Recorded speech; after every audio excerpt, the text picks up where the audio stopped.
Olá, tudo bem? Eu sou Ricardo Rocha, sou professor de finanças no INSPER, consultor da Ambima, da B3, da Febraban e fui tesoureiro de bancos no Brasil durante muito tempo, tanto bancos de controle de capital controlado por instituições estrangeiras como brasileiras.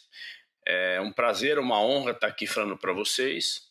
E o tema hoje é um tema bem interessante, né? Porque a gente vai abordar a questão da disrupção nas finanças. A gente vai falar sobre Open Banking e meios de pagamento. Muito bom. Mas antes da gente começar falando de Open Banking, para poder dar uma aquecida aqui nesse raciocínio, né?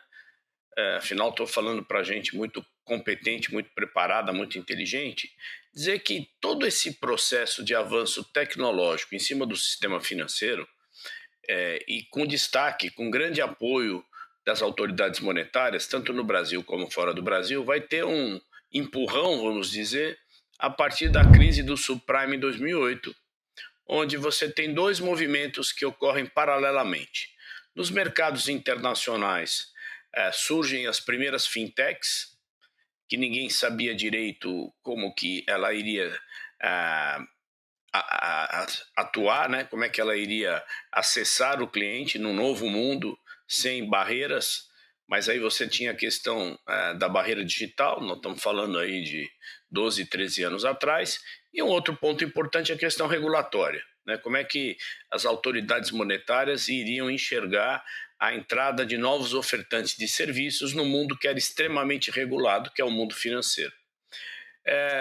Aqui no Brasil, as primeiras provocações elas iam muito na direção de eficiência do sistema, né? Então, a crise subprime provocou isso. O sistema é eficiente? E aí ficavam discutindo qual o melhor indicador de eficiência. Número de negócios por gerentes, vamos diminuir as agências, mas não tínhamos ainda, né, um empurrão muito grande nessa digitalização. Na medida que o tempo foi passando, ficou muito claro que as instituições novas elas iriam entrar pela palma da mão, né? Então os aplicativos passaram a ser desenvolvidos e começaram a se popularizar.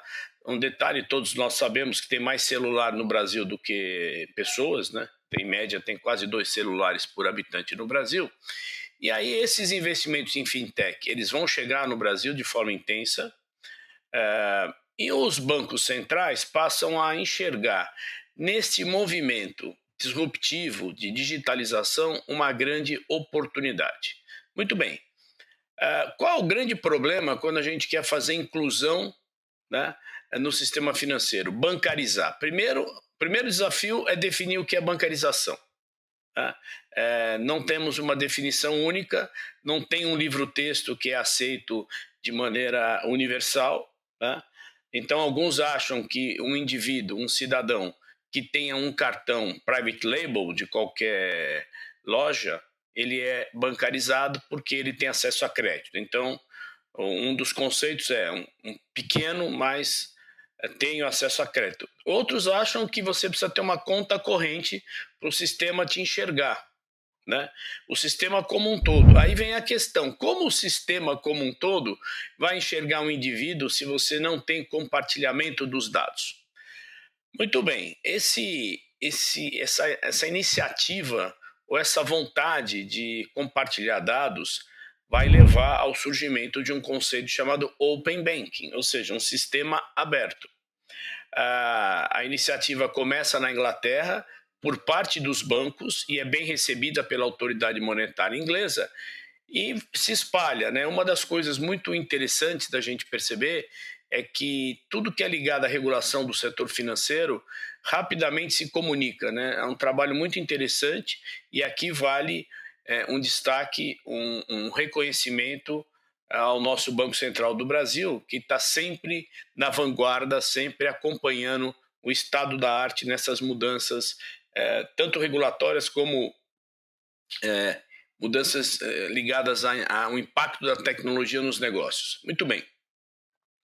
Como o Open Banking funcionou fora do Brasil, e o Banco Central vem rapidamente incentivando esse processo disruptivo, quer seja com sandbox regulatório relacionado às fintechs, né, que é um sucesso absoluto no Brasil, quer seja chamando os empreendedores e tentando entender a vontade das empresas entrarem nesse mundo dos arranjos de pagamento, que, aliás, é um ponto importante a destacar também, né? Se a gente voltar 10 anos no tempo, nós tínhamos o mercado quase dividido entre 2 participantes.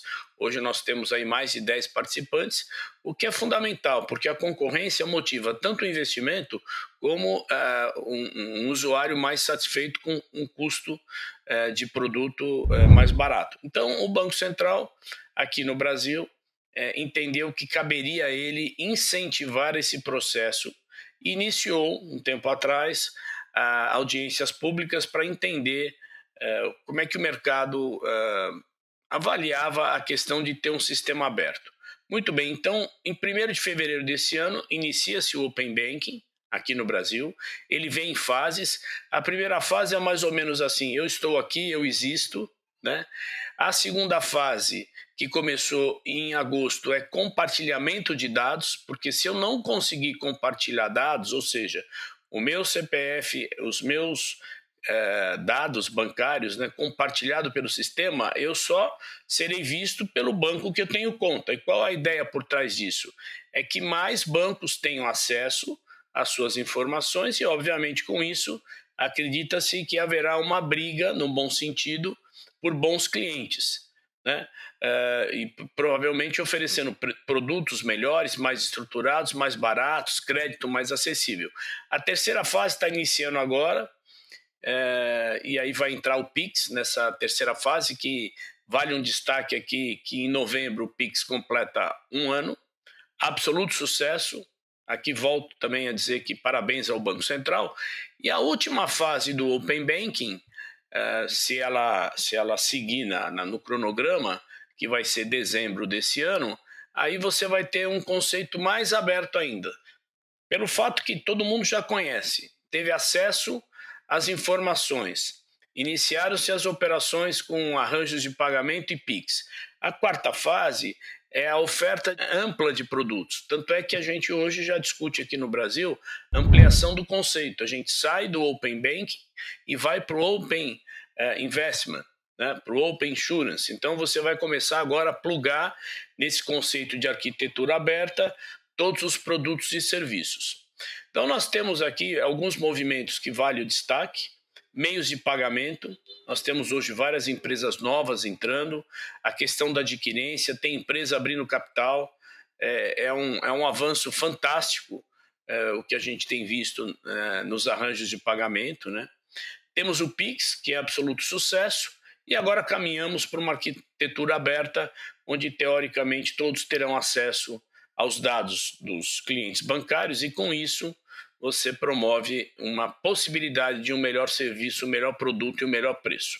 Quais são os desafios nessa questão do Open Banking? Primeiro, entender direitinho o que o consumidor bancário precisa, né? Segundo, que de fato esse processo promova uma resposta mais rápida à demanda dos clientes, principalmente crédito. Quando a gente fala em crédito, a gente está dizendo em inclusão. É claro que o crédito tem que ser usado, e a gente sempre lembra pelo menos dos 3 Cs aí, que é caráter, colateral e capacidade, tem que ser usado com bastante inteligência, né? Quer dizer, mas ele é uma alavanca promotora do bem-estar das famílias e é necessário para as companhias se manterem trabalhando, né? Capital de giro todo mundo precisa. E o consumo das famílias, se bem organizado, se a educação financeira chega e as famílias conseguem ter o seu planejamento, o crédito é fundamental, né? E com isso, resumindo de forma ampla, você acelera a bancarização. Então nós estamos coroando uma fase muito interessante do sistema financeiro brasileiro, né? E paralelamente às grandes instituições, nós temos aí os bancos digitais, que já nascem 100% digitais, diversas fintechs de crédito ou de outra natureza, e o sistema todo plugado nesse conceito muito interessante do Open Banking, promovendo uma competição maior e um acesso, teoricamente, maior das empresas, das pessoas a produtos e serviços com qualidade e preços melhores. Então, eu acho que, resumidamente, passamos aqui pelas principais ideias. Muitas fontes interessantes aí sobre o Open Banking, né? Eu costumo pontuar que a primeira delas que a gente deve estar olhando todo dia, se puder, é o próprio site do Banco Central do Brasil, que é o grande condutor desse processo. Aqui faço de novo um destaque e parabenizo a ação do Banco Central, tanto no Open Banking como no sandbox regulatório das fintechs e no Pix, né? Pix absolutamente sucesso e vem muita novidade do Pix pela frente. Se você quiser entrar em contato, por favor, eu estou no Instagram, professor Ricardo Rocha, estou no LinkedIn também, e será um prazer poder falar com vocês. Até uma próxima oportunidade e agradeço o convite. Muito obrigado.